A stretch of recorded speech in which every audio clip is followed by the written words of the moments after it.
திறமைகளை வளர்ப்பது பற்றிய ஒரு முக்கியமான உவமை கதையை இன்று பார்ப்போம். ஒரு செல்வந்த எஜமான் நீண்ட பயணம் செல்வதற்கு முன் தன் 3 ஊழியர்களை அழைத்தார். அவர்களுடைய திறமைக்கு ஏற்ப ஒருவருக்கு 5 தாலந்துகளையும் மற்றவருக்கு 2ஐயும் மூன்றாமவருக்கு 1ஐயும் கொடுத்து அவற்றை பெருக்கச் சொன்னார்.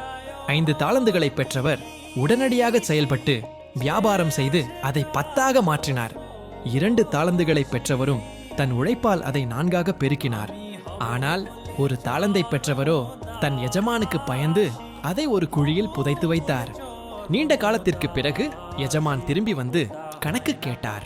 முதல் இருவரும் தாங்கள் சம்பாதித்ததை காட்டி நல்ல ஊழியனே என்று பாராட்டப்பட்டார்கள்.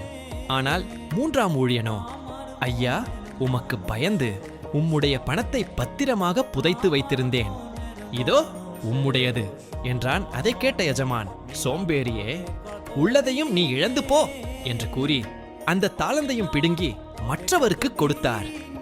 கதையின் நீதி: இந்த கதையில் வரும் தாளந்துகள் நம் ஒவ்வொருவருக்கும் கொடுக்கப்பட்ட திறமைகள், அறிவு மற்றும் வாய்ப்புகளை குறிக்கின்றன. அவற்றை பயன்படுத்தி உழைத்து வளர்த்தால் நாம் வாழ்வில் உயர்வோம். பயத்தினாலோ சோம்பேத்தினாலோ அவற்றை பயன்படுத்தாமல் புதைத்து வைத்தால் நம்மிடம் உள்ளதையும் இழந்து விடுவோம். உங்களுக்கு கொடுக்கப்பட்ட திறமைகளை நீங்கள் எப்படி பயன்படுத்துகிறீர்கள்? சிந்தித்துப் பாருங்கள்.